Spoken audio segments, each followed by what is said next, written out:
What if I told you that leads are not the main problem in your business, right? Look, I get a lot of advisors always saying that, it's about the quantity and the quality of leads that they have.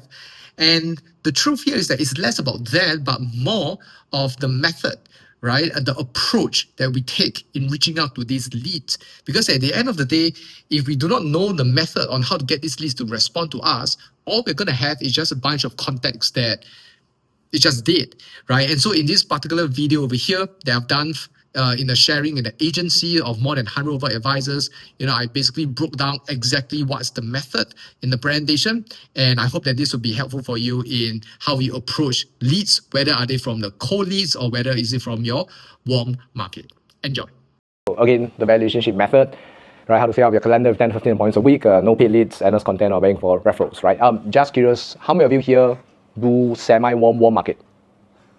Like friends who never talked to for the last few years, kind? Have? Okay, great. Who here does cold? Cool, then we are right on track, right? So that's that. Okay, great. So just some introduction. Basically, my name is Ben, founder of Authentic Advice Systems. And anyone student advisor actually, or came from student advisor? Yeah? Yeah, okay, great. Student advisor 有前途, okay? Because I was also student advisor, but I dropped out on my 4th year of my accounting, right? So that's that. So just introduction is to achieve my MDRT basically kind of like twice into the production. I did about 100K FYC my first year, right? Total about 240 plus thousand. Recruiter, managed a team of 10, done a lot of like sharings and everything else as a young kid. I mean, this was like probably like 7 years ago, right? And so hopefully I got more handsome over the years. But yeah, and then all this is me in my suit, right? And then like the people are my colleagues, my classmates that I have prospected, right? So that's that. I managed to make my parents proud, because I'm the only child kind of stuff. And things were going well until there was 3 things that happened, right, in the agency. There was a misalignment of values and beliefs. There were politics and power game. Some of you who have been more seasoned in the business, you might know that politics are a thing that happens, right? And there was a kind of toxic environment, right? And so it was a tough thing because I was taking back like 20 grand a month, right? The young, and I mean, I look at you guys, like you guys are like, it feels like you guys are way younger. I think you guys are way younger, right? And then like, it's like when you're young, you can buy a Rolex, drive your car, then you go impress people, that kind of stuff. Yeah, that was me back then, right? And then I had to let go of all those things because like, my fire just like got extinguished, right? When people, all the things of like gossiping, then people say this about you, blah, blah, blah, and it's an agency thing, and it was just like super tiring. So I left and, inquired about other companies, right? So I went to like GE, Manulife was another one. For some reason, I didn't inquire about AIA for some reason, right? But yeah, I got pitched a ton, right? And so, you talk to the doctors, and the doctors say, oh, you should come here because, you can earn more money, you get management, career path, right? We could give you all the support and quote-unquote systems, right? That's basically why I got pitched quite a lot. And quite frankly, I was really quite jaded, right? So I took my time and think what's next. And yeah, I thought of like being this. Anyone seems familiar? You all got property agent friends? Yeah. I was thinking, okay, maybe, leave this industry, go property and be a prop next millionaire. Oh, that was like literally the dream, right? Yeah, but ended up being a relationship coach. Yeah, like helping, I know, that's me again, right? And so the goal was really help couples build better romantic relationships and have more confidence, right? And so we talk about a lot of things, attachment styles, right? All your love language, whatever, right? And so there was that. But you guys might be wondering, okay, if I was doing that, then what am I doing here right now? Problem was, I didn't know how to make money from it.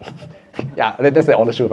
And I think it was a bit weird because like some of the lady females will approach us and then we'll train and kind of coach them, but then their partners don't like it because they kind of listen to another guy, that kind of stuff. So it's kind of complicated, right? So that's that. And then I got into FA sales coaching by accident. So a few of my friends, ex-colleagues, right, in industry, they came out. So I asked the same question, Ben, what happened? Why did you leave? And then I'm like, say the same thing. And then one of them say, hey, how about you coach me? And I was like, coach what? I literally know your manager. Like what can I provide, right? And then, oh no, we're very different, blah, blah, blah. And I'm like, okay, but anyway, since I'm very free, right? Then they say, hey, $50 lah, right? Coffee money. I was like, okay, cool. And after like about 3 weeks, this guy like clocked in 8K FYC, right? And then he was like, hey, how want to make it formal or not? I was like, okay. Yeah, start paying me money and then start referring people. And then, 5 years later, like here we are, right? So that's that, right? So of course I've trained like like a lot of people, right? We have people from Brunei, Malaysia, Hong Kong as well, right? So that's the cool part. Yeah, ton of things, right? Just like, and so we work with very, very closely with Travel Plus, like advisors, we have people like, of course, like Wilfred, we have like Mel as well, right? And I have more like 5,000 hours of coaching, 5,000. If you calculate, like, I calculated, if you use 5,000 there by 5 years, and if I work 5 days a week, right, I do about 5 hours of coaching already, right? Like literally, right? So did 125 plus MDRT and COT that we produced, which is basically 1 in every 3, which is MDRT is top 10, I think, 10%, right? Yeah, so kind of like slightly better than that. Yeah, generate more than 25 million sales. And so today, I'm going to share with you a framework that will enable you to generate appointments more consistently using modern day methods, right? Now, how many of you, whether it's this agency or maybe in the past, right, did roadshows? Yeah? You like it? No? No? Cold calls? Yeah? Who here loves cold calls? Huh? Someone? Someone love cold calls? Warm calling, anyone? Warm calling? Like call your friends and everything else? Wait, no? Then how you guys prospect your warm?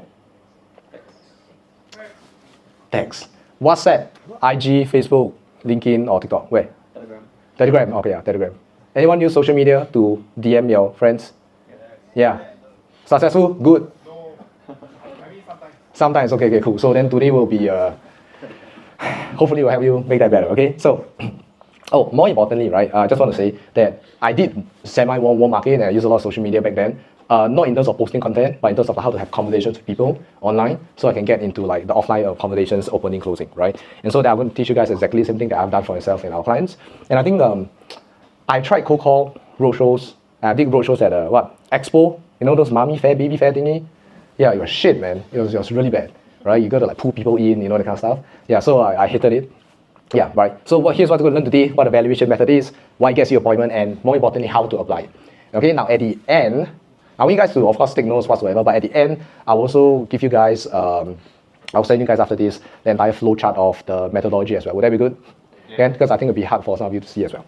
Okay, so now, so here's the problem right now that I'm seeing, right? So there are typically 3 groups of advisors, right? No, the first group, right, of our advisors people who keep calling, texting their prospects, and then asking them they want to do policy review, you know, kind of be like Project 100. That makes sense? It's like a, hey, you know, I just joined, let's say, no, hey, I just joined AIA, can I help you do policy review, can I help you do cash flow management, and so on and so forth, right?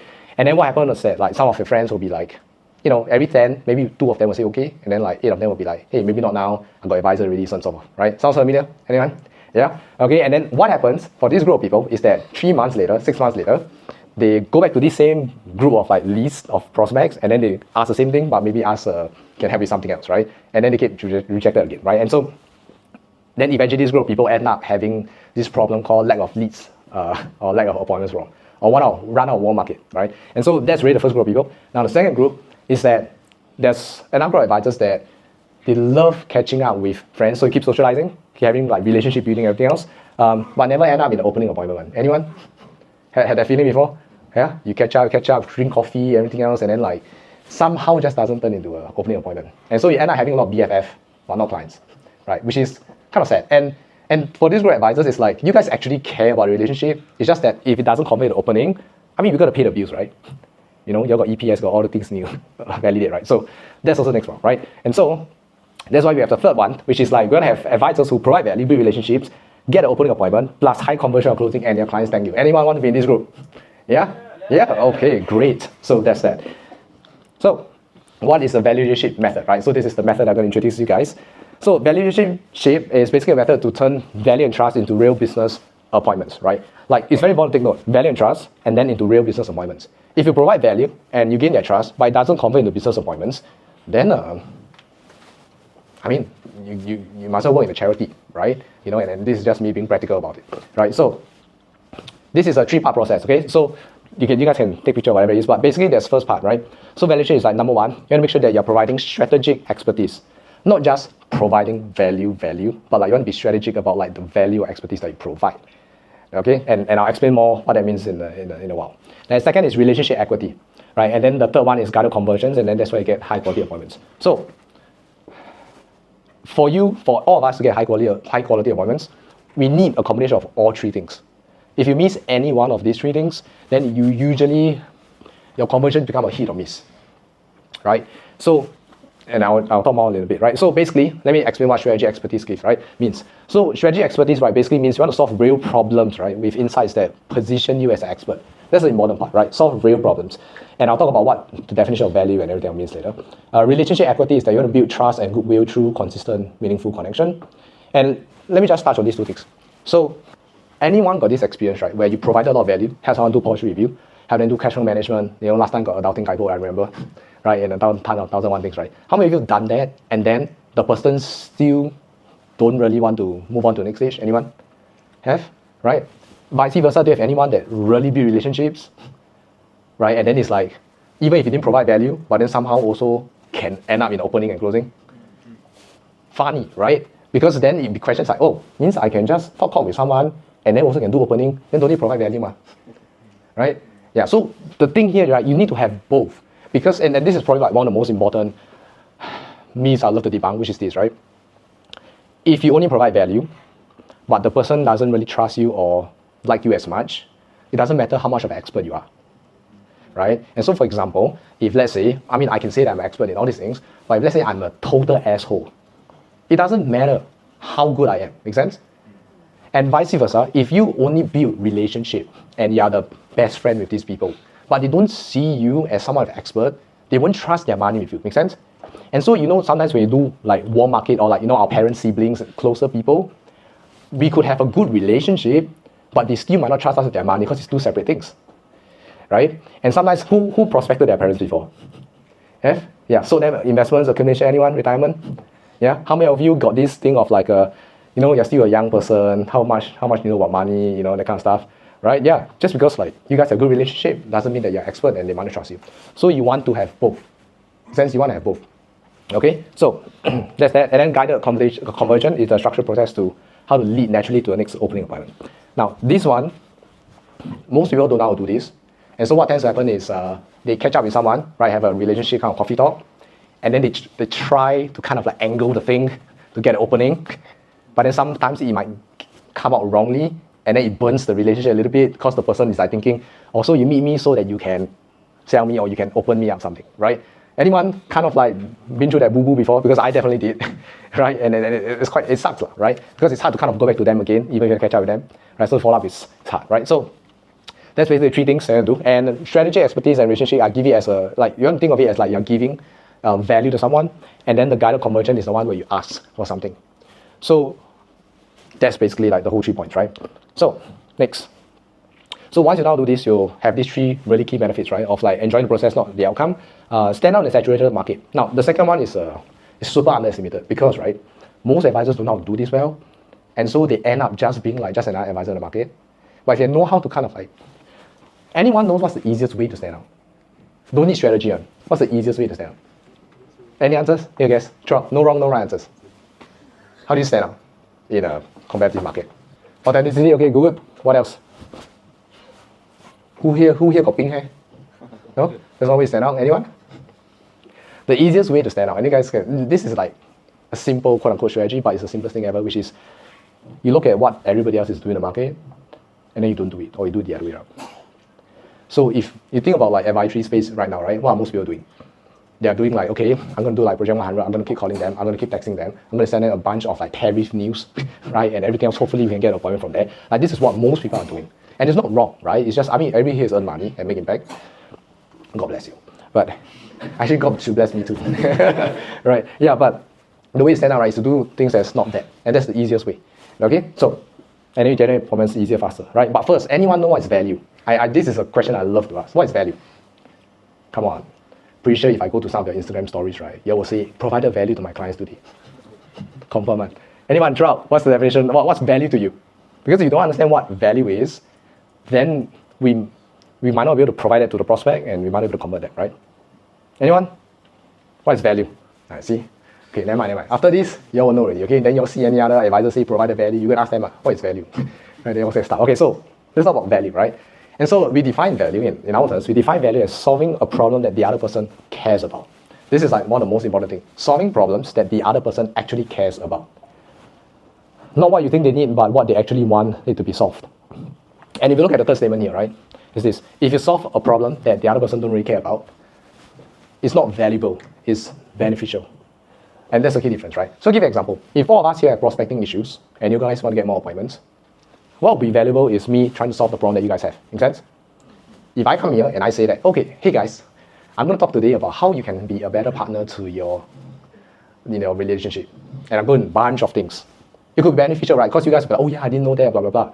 But if it's not solving, but if your relationship don't have that big of a problem, or that's not the problem that you want to solve now, it will just be a good to have log. And so the thing here is that when you provide value and solve a problem, right, the way you want your prospect to feel is that this is a must-have. I must solve this problem, and they must feel that way. If you only talk about some other things, then it's just a good to have. Okay, and so this is like the biggest difference, which is why I want to talk about a little bit on who here thinks that your policy review is valuable, or who here, how many of your prospects feel like policy review is valuable? Is it everybody?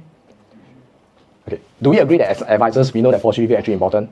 Yeah. Yes, right? But do you realize that some of your prospects don't feel that way? Right? Yeah, exactly. So we think it's valuable, they don't think it's valuable. Then you see the problem. You're trying to provide value, but they are like, I don't think this is valuable. Then you see the efforts kind of go wasted and it goes a bit sideways, right? And I'll talk about how to create like values later. But if you guys look at just this definition, right? Like value is something a problem the other person cares about. Then before you can even propose doing a policy review, you want the person to feel or help them identify that they have a problem, such that a policy review would make sense to them. Okay, and that's that. Okay, next. So why do we need to create and provide value? Anyone? Guesses again? To solve a time money problem. Time money problem? So who shouted? What? Earn money. Alright, to earn money. Why can't we just go and ask the person, say, hey bro, you wanna buy from me or not? Why can't we do that? Hey, do we agree that's a simpler, shorter route? Go there, knock, hey, knock, right? Knock, you wanna buy or not? Why don't we do that? Or why can't we do that? Important question, right? Why can't we do that? Why don't we do that? Trust? I knock on the door, I pitch you, I tell you AIA got XYZ benefits, they lasted here for X number of years from Hong Kong, blah, blah, blah, and I'm an MDRT advisor. No value. Okay, so why need to provide value? Why need to provide value? I'm saying this, right, because I've been to so many other agencies, and sometimes the managers and directors say you're gonna help them provide value or whatever. But then some of us will be like, okay, provide value, but doesn't earn me shit, right? So cannot keep providing value for nothing, right? So why do you need to provide value? Important, right? Like we kind of like, some of us kind of like get the answer, but we don't really know exactly why as well. And I'll share with you why. What's the fastest way to get from point A to point B? If I'm point A right now and point B is here, what's the fastest way? Straight line. Brilliant answer. It's a straight line. But do you think life works that way? No. Life doesn't work that way. Life moves in angles. And this is one of the biggest things I've learned from my mentors in the past, right? Life moves in angles. What does this even mean? Very simple. Assume this point A and this point B, right? Just now, like I mentioned, if the fastest way is a straight line. However, if I want to get to, but life, right, works in such a way whereby we need to do something before we can get something, right? And so think about it. Let's say point B is that we want to receive passive inquiries, right? Whether it's from social media or clients. Do you think passive inquiries actually drop from the sky? Who here actually believes that? Some of you have, right? Some of you think like, hey, oh, no way the person DM me and say want to buy, yeah, drop from the sky. Most likely, you probably have like either posted some content, talked to this person before, so on and so forth, right? Now think about it. If point B is I want to close, I want the person, I want the client to just sign damn thing. What do you think we need to do before that?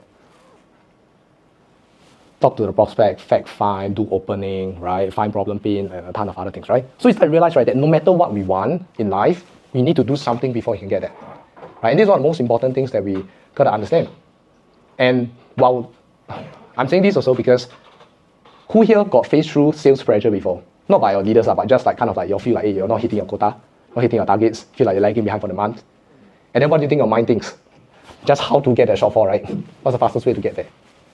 But you realize, some of you realize that the more desperate you are to get the sales quota, the more it seems like it's harder to get there, right? Yeah, and the reason is because life moves in angles, okay? And so this is why, unfortunately, I mean, I'm not the creator of the universe of God, you gotta ask the fella there, right? But basically, it's life moves in angles, okay? So,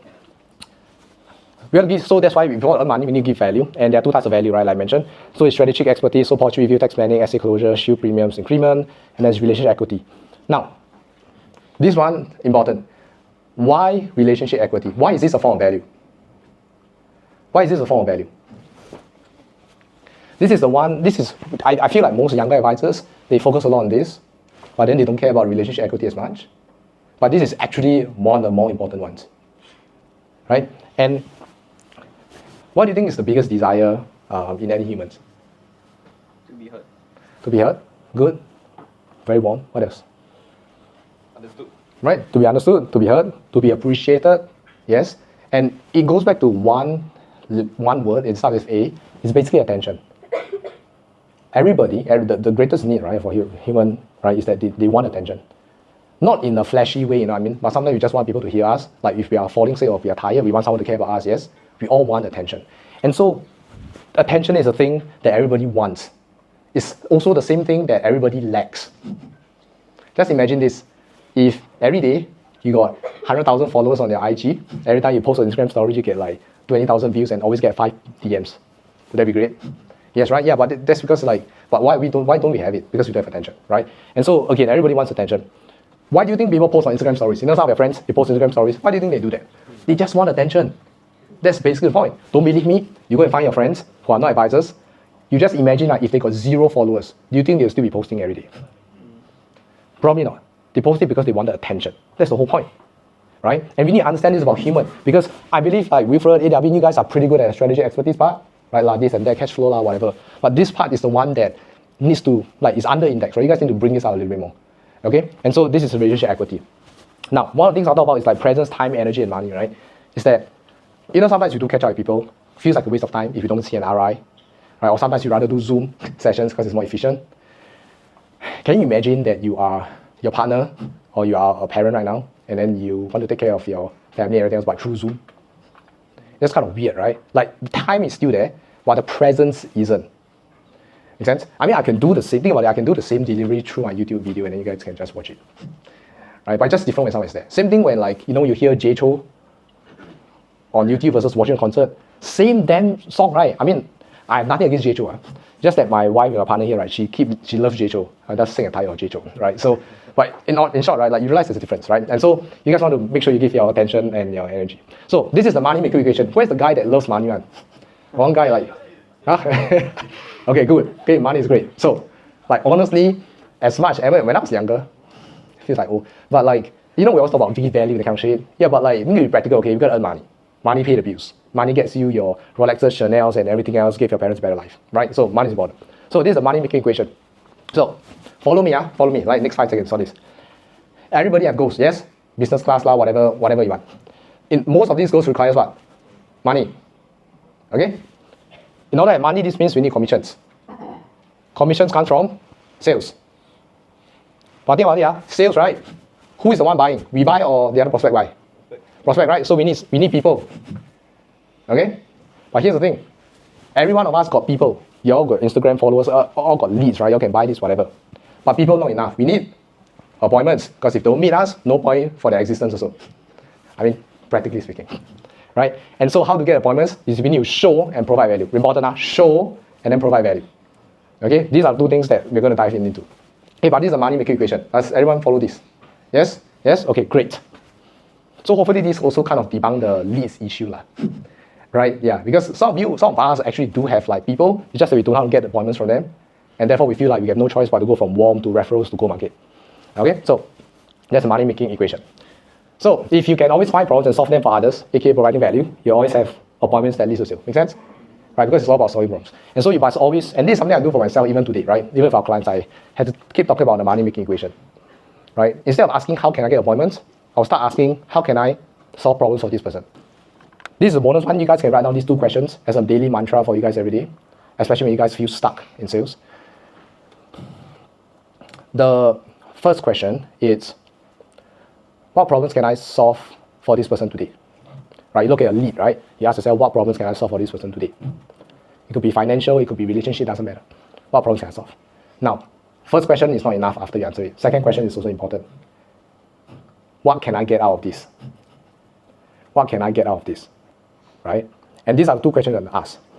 I think about it, right? Most people will always ask the second question. What can I get out of this? I go for this catch up, what can I get out of this, right? How can I close? How can I do this? How can I whatever?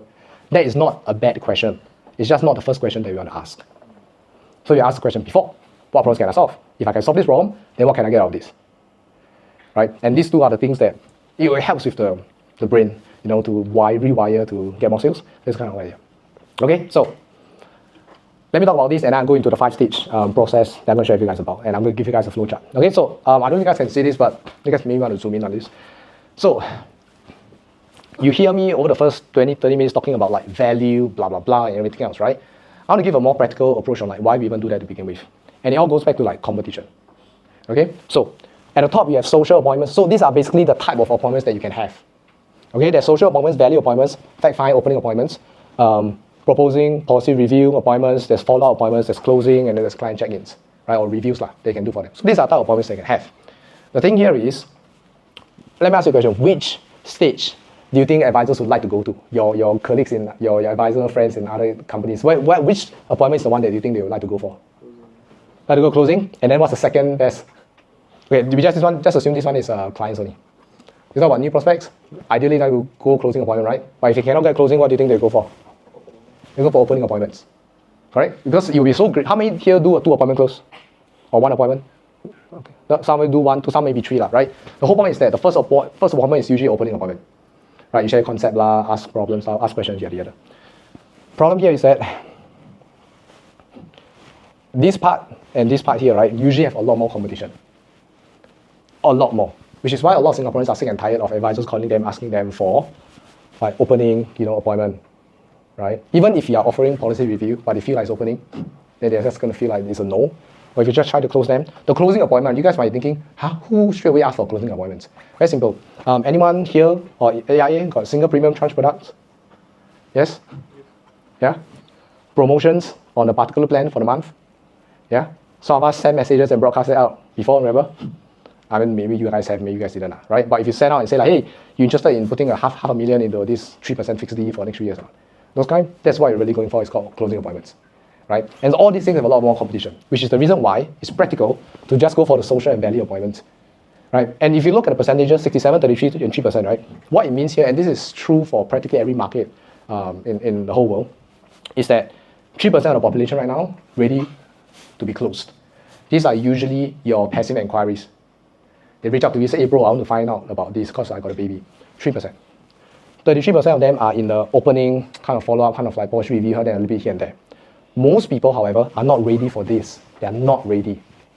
Especially if you guys are younger, some of your friends who are still in uni or, study uni, that kind of stuff, they just don't have the sophistication to understand or want to give a shit about insurance and financial planning. Yeah, right? Yeah. And so if you tell them opening fact find, they're going to give a crap anyways. So that's why the social and value is the important part. And this is literally how I did when I was a student advisor. I didn't bother with this. I just did social and I did value. And then that literally got me like all the way there. That makes sense, right? So from a competition standpoint, like you guys don't want to compete here. Compete there. Right? Do what most advisors are not doing. Okay? And so that's that. Now, of course, then it's easy and hard, so on and so forth. Okay? So why am I sharing this? Because the method goes a lot to do with social and value. Okay? So, does it make sense so far? This one? Yeah? Super important. Okay? Okay, great. So obviously we covered the first 2 things and let's talk about how to apply this. Okay? So, I want you guys to just pay attention. Because I'll send you guys can type it down also for your notes. I'll send the entire flowchart later on, okay? And make it nicer. So, it's called a 5-stage process that I personally use. And basically these are the 5 stages, right? There's engagement, there's social, there's making an offer, providing value, and then there's conversion. Okay, these are the 5 stages. Remember the objective is for us to get all the way to opening appointment. Okay, so convert means convert to opening. Okay, so these are the things that we're going to do at the front.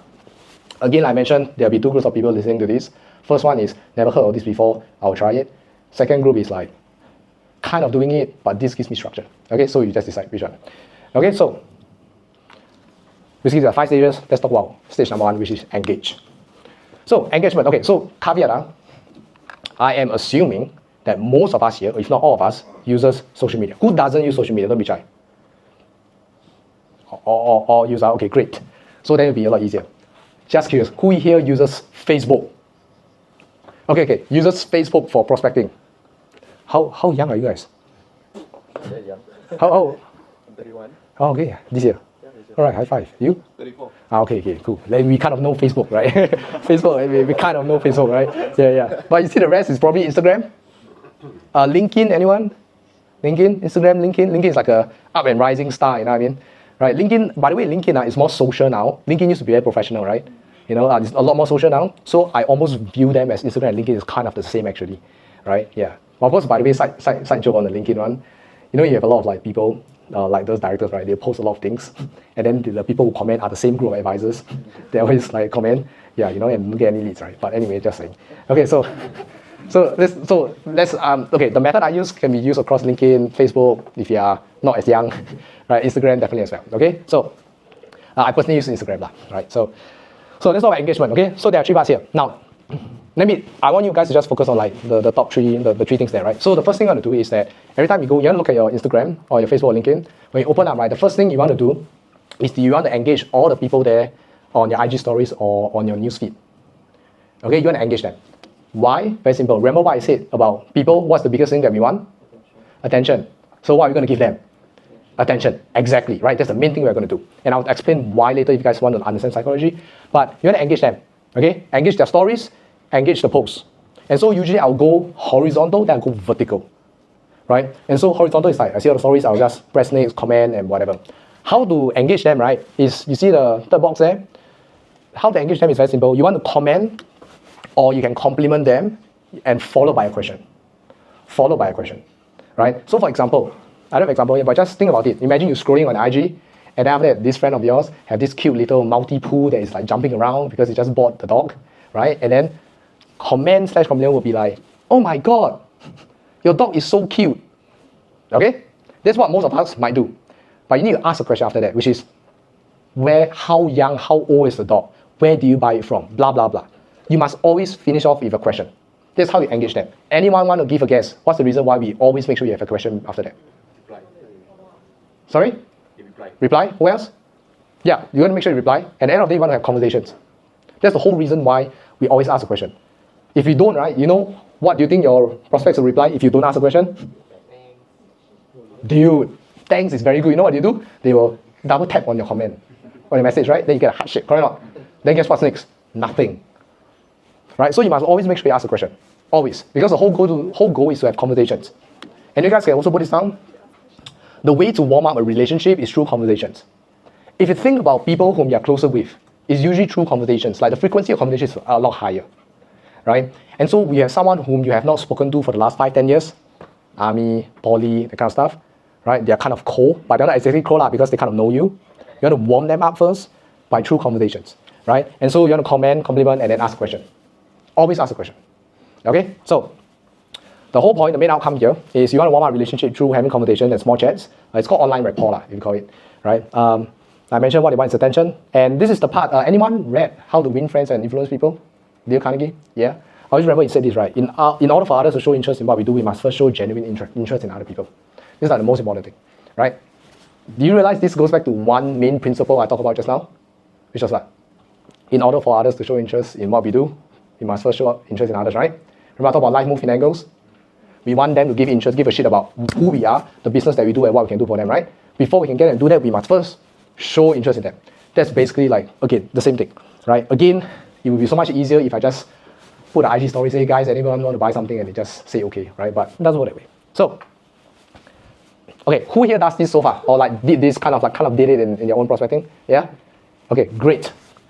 Who here have done this and gotten a social or opening appointment? Yeah? Have? Okay, great. Good. So, this is the next part for those who you didn't. So after you talk, right, you ask a question. Let's say go back to the multi-pool analogy, right? You ask what breed is it? Or it's a multi-pool, it's 5 years old, whatever, right?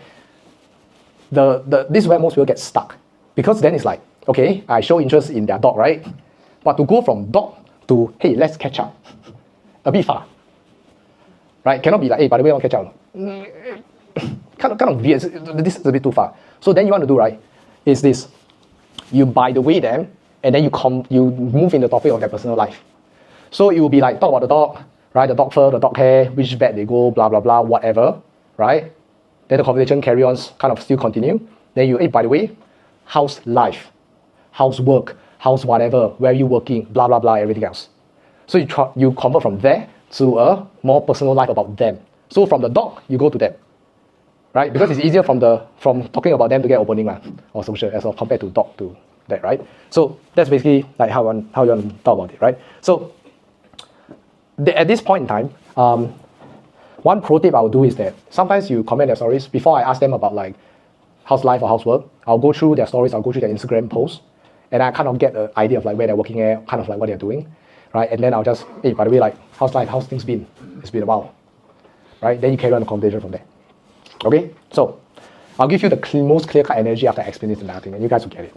Okay, but this part, any questions? Okay, questions later you ask, I'll answer later. Okay, but because I'm sure you guys have questions about what if I've got nothing to talk about? What if I can't ask them anything? It's boring, whatever, right? Yeah. So next. Now, so remember, right now, right, is we talk about the dog, then we talk, then talk about them, right? Now kind of like having conversation about them already. Where you work, or work MBFC, okay, how's your work, do you enjoy your work, yada yada, right? The whole thing. Now, when you are having this conversation right now, you don't want to have this conversation for too long. Because the goal, right, is to get a value appointment or get a social appointment. Make sense? I can catch up. The thing is that if you have this conversation too long, you actually practically done the catch up on the DMs. You just don't have enough so you can get like the offline. Because we know that's when the offline thing works, right? Like, that's where we know we can kind of like do our stuff there. So, after you talk a little bit, you want to do a desire check. Okay? Now, quick question to everybody. Anyone, right, actually, your DM or you talk to your prospect and then you ask, by the way, would you like to catch up soon? Anyone? Okay, ask the question. Or by the way, you know, do you want me to help you with policy review? Yes? Yes, okay, great. From today onwards, please remember, you will never ever, bloody hell, ask that question ever again. You never ever ask, do you want to catch up? Do you want to? Nothing. You cannot have a question mark. The reason for that is because the moment you ask them, hey bro, shall we catch up soon? That question mark comes out, right? It's as good as like, they see a zombie already.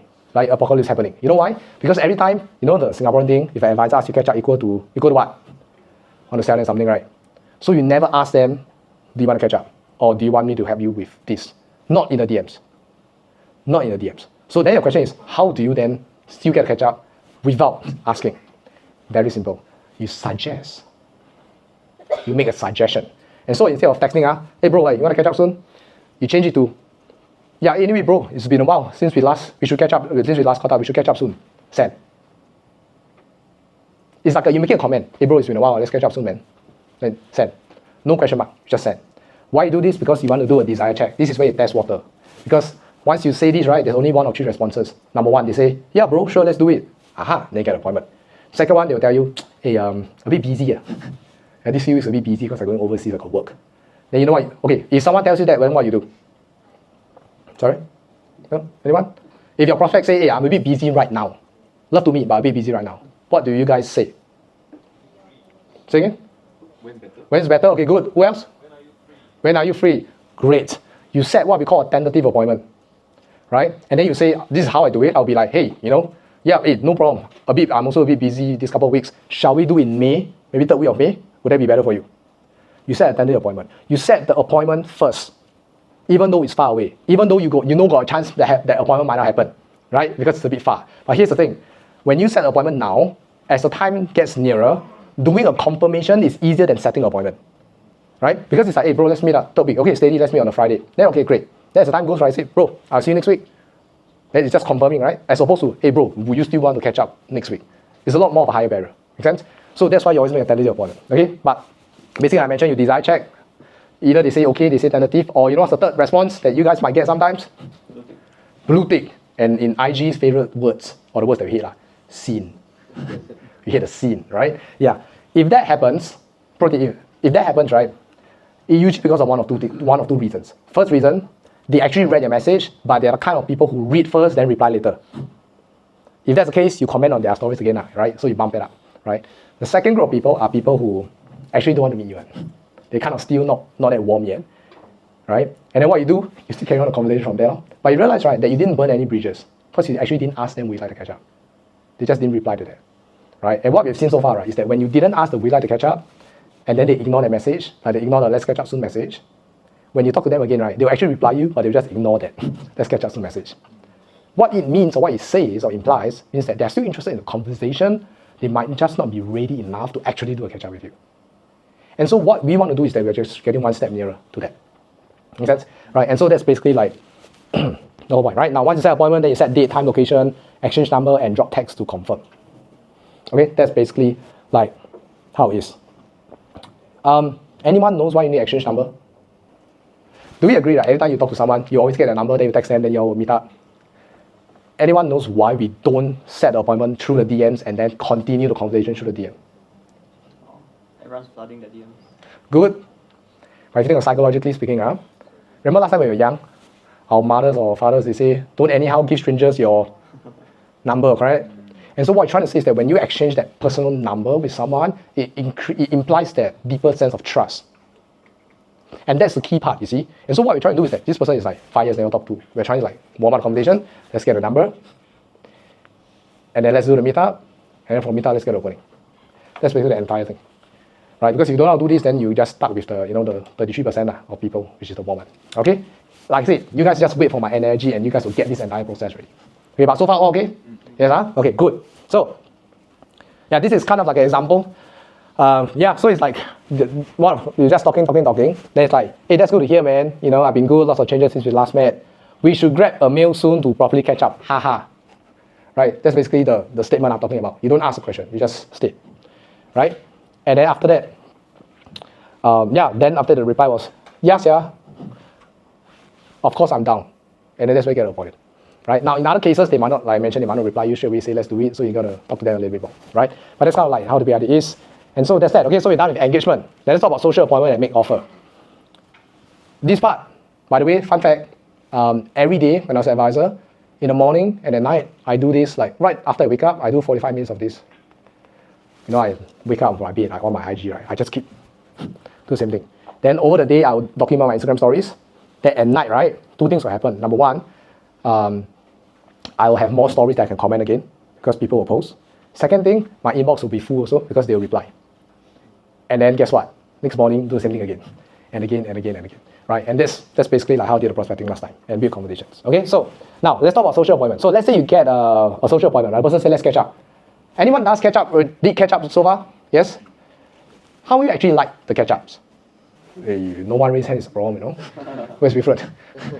Yeah, so I think some of you like the catch ups. It's just a bit awkward because you guys are a bit tense, right? Because you also want to, how to kind of angle the opening or like how to get opening without being pushy, whatever, right? And so that's basically, there's a structure to it. I'll give you guys 2 paths. I'll talk about the main path that I do last time, okay? So when you catch up with someone, the first thing you do is you always, the first 50% of your appointment, okay, let's assume it's 100%. First 50% of the appointment, you just want to keep asking them questions and show genuine interest in them. Just like how we did on IG. Hey, how are you? I mean, if let's say like, some clients are like, hey babe, how are you? Oh my God, it's been a while. Yeah, blah, blah, blah. And then you're just talking, blah, blah, blah, right? And everything else. You keep doing that until the midpoint, right? There'll come a point in time where the other person will ask you what? How are you? How are you? Bingo. That's the thing we're waiting for. How are you? Because the moment the person asks how are you, it means that this person has given us permission to talk about ourselves and share. That's the whole point. Now then the question is, why would this person ask me how am I? Very simple. If you think about catch-ups, means it's a two-way thing, remember? You catch up with them, they also catch up on their life. And so you want to keep giving first, ask about them, remember, because they want attention. Keep doing that, and then halfway through they ask you. After that, right, here's the thing. If, let's say I'm your friend right now, and I say, how are you guys? How are you? Right? How are you, Nick? What do you think most? What you guys say? Busy, good. What else? Good. Keep it coming. Sorry? Okay, good. What else? Come, draw an answer. Imagine I'm sitting with you and I'm having lunch. I say, hey, how are you? Hey, don't talk about me. How about yourself? Answers? Great, just last week. Great. Okay, good. What else? Jialat. Wilfred should come out with another book instead of texting EQ. You talk about talking EQ. Okay, so a lot of times most people either reply like I'm good, I'm fine, that kind of stuff, or sometimes they might say things about like a little bit about their work, the MDRT, whatever, talk about the accolades so that they can position or whatever, right? What I found to work very, very well is that when they ask you, how are you, and everything else, you always want to tell a story. You always want to tell a story, okay? And there's a few stories you guys can tell. So you tell a story, and one of the stories could be, for example, hey, so Ben, how are you?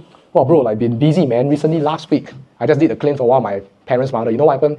What happened, right, was that she was actually, cooking, like frying some chicken wings, and she got a 3-year-old baby outside, right? And what happened was that she heard the baby cry, and then she was trying to get to the baby, and then she hit like the entire wall of oil, and then the entire thing like all over her arms and everything else, right? And I got a like 3rd-degree burn, right? So at the hospital had to settle that shit. But you know how much was the bill? And they're like, don't know, whatever. Dude, let me guess. It's like, I don't know, 5K. Dude, it was like 35,000. And you know what's the first part? It's a public government hospital, right? So I'll talk about like the context and I'll talk about the problem, right? Then after that I say, dude, like she should have almost paid 35K, but luckily, because like 2 years ago she got a shield from me, and then she only had to pay 95% of it, right? So you want to talk about the context, the problem, and then the solution. The solution is basically you. Context, problem. I see. Don't say once again. Context, problem, solution. Context, problem, solution. That's basically how the story you want to tell. Okay, this is what I call the claim story, right now? Right, you talk about claim. There's the good cop, bad cop story. So bro, how are you? Wow, dude, been busy, man. It's super crazy. Last week I just met a client, right? He got scammed by his agent. Right, so I was doing a review for him. See, I was reviewing his stuff for him, and then I realized right that he was supposed to have an investment plan, but ended up it was actually a savings plan. This guy has an investment plan, right? You know, and then he was so fucking angry with the guy, and then like blah blah blah. It's like a huge mess, man. Yeah, but luckily one of the things I was helping him out with, so that's why I was super busy. That's why I see me so shagged today. Okay, context, problem. That's called a good cop, bad cop story. Problem, right? Context, problem, solution. Now, the last part is you don't only want to tell them about the story, right? You want to also have a call to action. Because when you tell the story like this, right, there'll only be 3 responses. First, they'll be like, oh my god, really? Hey, shit. I don't think I have a shield plan also. Can you help me or not? That's the most ideal answer, correct? Which maybe, I don't know, 20% of the time. Second answer, they'll look at you and then they'll right? Right? And then the third one will be like, they're just like, cool. So the third one is more like cynical, right? The second one is more neutral. Okay? Now, apart from the first answer that you will get, one of the things you always want to do, right, that I always do, right, is that I'll just assume and ask them. I say the story already. I say, hey, by the way, you got your hospital plan settled already. I'll just ask. Right? And then I'll see what they say. Right? Some they say, oh, have, don't have, not sure. Right? The answer is usually like that. Have, don't have, not sure. Right? After they say that, then I'll just say, hey, look, if you want, don't have to talk about it today because like it's just a catch up. If you want, I can help you with all these things like the next session, right? So they can kind of understand like what's really in for you, yada yada, and then you can make better decisions. Okay, but let's not talk about it now. So I kind of like, just say, plant the seed. Interestingly, this works a lot better. You know why? Because you told the story already. If you remove the story, you just imagine you never tell the story and say, hey bro, you got a shield plan done already. SaaS, right? See, SaaS is a new one I learned from the young folks. Or is it IFI? Is that IFI? Yeah, see. Getting old, man. Yeah, but that's basically how it is, right? So you tell a story and then do call to action. He asks. If they say okay, you got it. If they say not okay, don't worry about it also. Right? Because maybe they're just not ready and that's fine. They go back to the entire cycle again. Right? Talk to them and go from there. Okay? So that's basically that. Now this is the kind of story route. Okay, and then you set the appointment next. Okay, now next thing is I give you an alternative. This is something that Mel uses. Right? I give you guys an alternative. Some of you guys I don't like stories. I don't like, I feel a bit weird, right? Then you want to do what you call a 2-liner hook. A 2-liner hook basically means, it just says this, right? You just created an asset that help my clients to get certain results in time frame without common problems they face. I don't know if you're interested in something, I can help you with next time. So think about it this way. Remember, the first 50% you're asking about the prospect, right? Fact find, quote unquote fact find, right? You kind of understand, 25 years old, going to get a BTO soon, yada yada. Okay? And then have problems trying to calculate stuff. Then eventually at the end, you just need to, hey, by the way, yeah, interestingly, I just helped all my clients, right, literally did a calculation for the entire BTO expenses from like XYZ to renovation to everything else, right? And it saved her like 6-7 hours of like trying to do a research. I don't know if this will be helpful for you, but if you want, the next session I can really send this to you and then I can run through with you totally for free. Don't worry about it. Yeah. It's like, don't you make it very casual? It's like, you got this, I know your context, I think this could be helpful for you, we'd like to do it. That's about it. And the fun part, right, is that guys, you don't even need to how many of you got BTO calculator, that kind of stuff? Cash flow thingy, whatever. And some of you don't have, right? Let me give you the pro tip. Don't even bother creating what we call the lead magnet. You ask first. The moment they say okay, then you go and create. Correct? Because you're not going to do it on the spot, right? So you can spin anything up. Hey, by the way, one of my clients' parents, I just did the will and everything else. You're talking about like parents like 60 plus already. Have they done that will? Yeah, I'm not sure if this will be helpful for you, but one of the things I do is I usually do like a private kind of like session to help and educate my friends, parents on like how they can do their wills so they can do it themselves or they can even get someone else. Let me know if this is something that's for you. Yeah, if not, don't worry about it, it's fine. Hey, the last part important, if not, don't worry, it's fine. This part, man, you say. You gotta act casual. You gotta be like, you want, if you're interested, let's do it. Like, if not, it's fine. When you say this, right, it actually gets better response. Because the person will be like, well, this person actually don't need an appointment. This person trying to help me, that kind of stuff. Yeah, that's how it works. And so remember, guys, perception of value is more important than the value itself. I told you referred to this last time. Perception of value is more important than the value itself. Your lead magnet could be damn valuable, but if they don't perceive it to be valuable, it doesn't matter. Why do you think mooncakes, right? The same damn thing, all different packaging and different prices. Yeah, because it's perception of it, right? So that's for people. If you are like, I don't like to tell the story, I'm an introvert, whatever, right? Just ask them this and spin something up. Okay, so. So far, all good. Yes? Yes? Again, you guys will get an entire flow chart, but I just want you guys to know about this. And then value appointment. Okay, once they say okay. Oh, pro tip. Because when they ask you, how are you, then you tell them the story, right? And then when you tell them, say, hey, if you want to, I can do whatever. But let's not talk about it now. Right? Let's do it the next time. Here's the thing, you all don't wait until the lunch end, then you ask. You all don't wait until like the lunch end, you all go back home, then you ask for appointment. Nearing the end of the lunch, about to pay the bill already, correct? About to leave already. They say, oh yeah, regarding the thing I talked about just now, I think I only kind of like free like the week after on the Thursday or Friday, which one is better for you, if you're interested. Yeah, so you actually set an appointment at the end of the session. Yeah, you don't wait until like after that. Another pro tip, pay for the meal. Always pay for the meal. Because you're leveraging on what we call the rule of reciprocity, yes? Right? Pay for the meal. Always pay. You know people, you know some of the other advisors in other companies, they use money to buy leads. I use money to pay for the meal to warm up my lead. That's how I see it, right? And so that's basically like the pro tip over here. Okay, so now let's go to value appointment. This part is the shortest part already. So who here never done policy review before? Never. Like never. First time here. Someone like that. No? Oh, or have I? Okay, great. So here's what happens in the value appointment. A lot of times, a big problem here is that when people do value appointment, they give a lot of value, help them with everything, but never get opening appointment, right? That's also a sad thing. So here's how you want your appointment structure to be like during the value appointment. First of all, you kind of already identify the problem, right? Which is like maybe they don't know how to calculate their BTO. Maybe their policies are a bit confused, whatever. In the appointment, you have to solve the problem for free. So remember, they have confusion about policies, then our solution is what? Policy review, yes? Do we agree that after we've done the policy review, we actually don't get paid? AIA actually don't pay us. They don't, right? Then why you want to do it? Question for everybody. If AIA doesn't pay us for policy reviews, then why do we do it? Like you guys subconsciously doing what I'm saying, but you guys don't understand it yet. But you guys are about to. Why? Answers? Anyone? Find gaps. Find gaps? But AIA don't pay us. Create a problem. Create a problem, right? Anyone else? No? So you think about it subconsciously, every time we help them solve a problem, it actually creates another problem by default. You realize? You do a policy review, luckily you usually get a few things, right? Underinsured, overpaying, right? Or need restructure, so on and so forth. It actually creates another problem. Policy review is straightforward. But you guys don't only use policy review, right? Because it's very boring. Everybody says the same thing. If you guys do what? BTO calculator, tax planning, yada yada, make sure that it follows this structure. Because you don't want to end up solve the problem for free, then after here, no problem. Then you don't get paid. Make sense? So make sure you create another problem.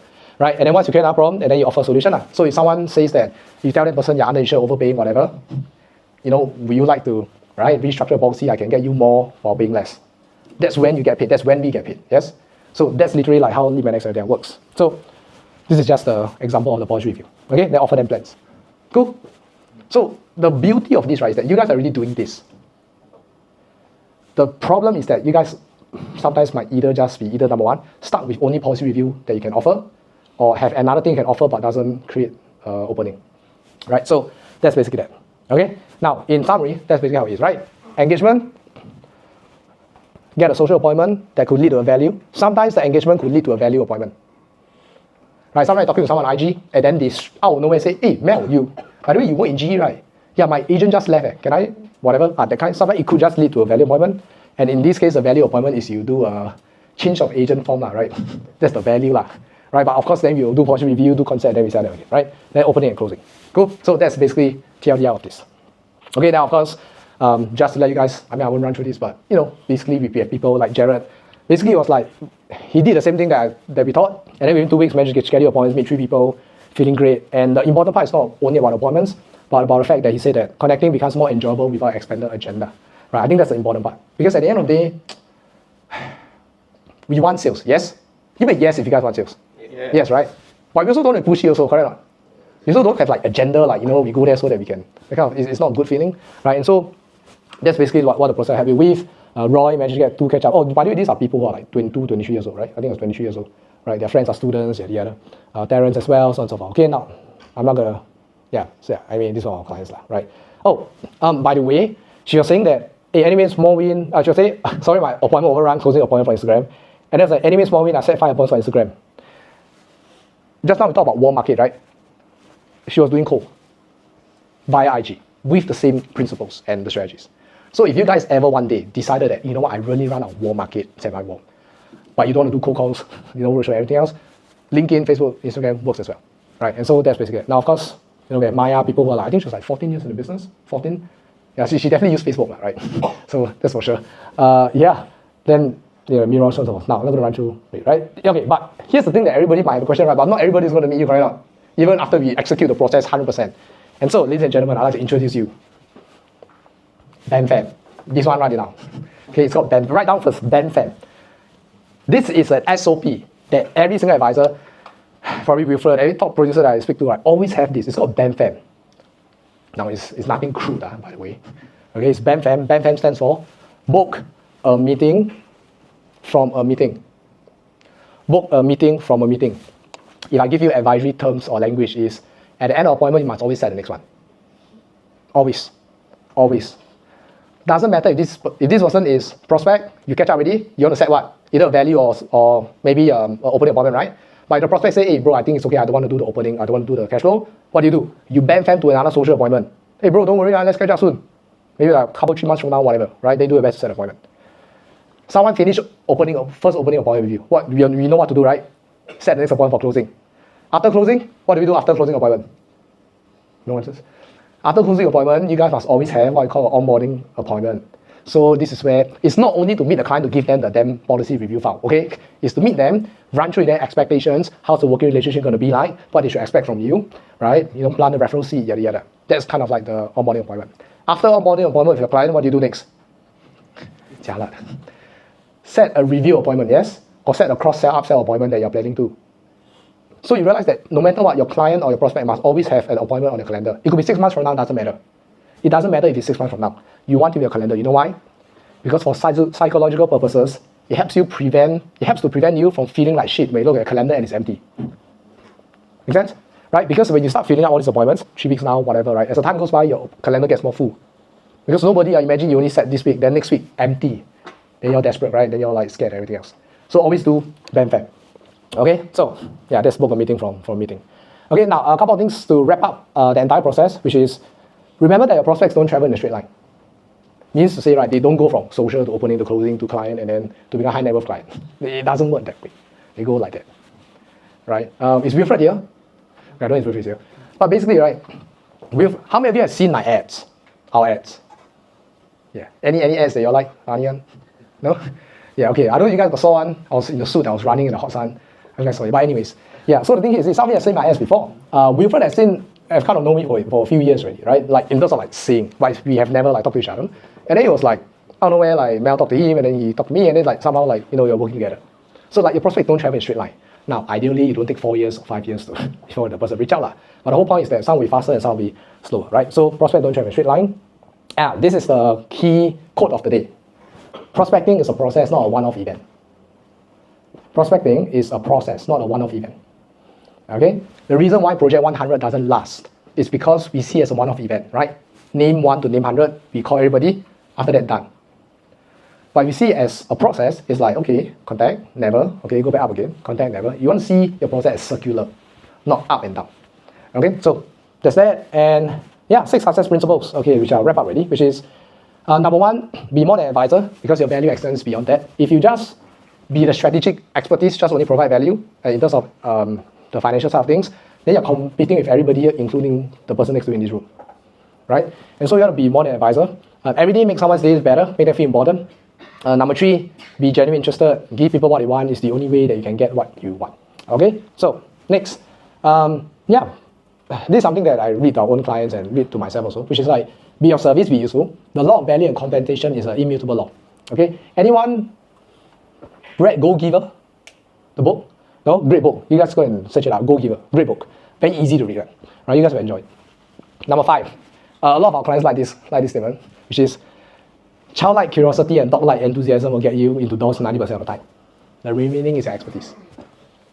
Okay, so give your time and energy, then money for leverage and accelerate results. Now I say this, right, point number 6, because some of us will be like, oh man, damn shag to keep doing social appointments. Damn shag to keep like meeting people, blah, blah, blah, right? Then you don't have time, you feel tired, whatever, right? Don't worry guys, it's only a phase. Because once you guys do this, earn money, then hire a bunch of PAs to help you do the rest of things, right? Okay, so that's that.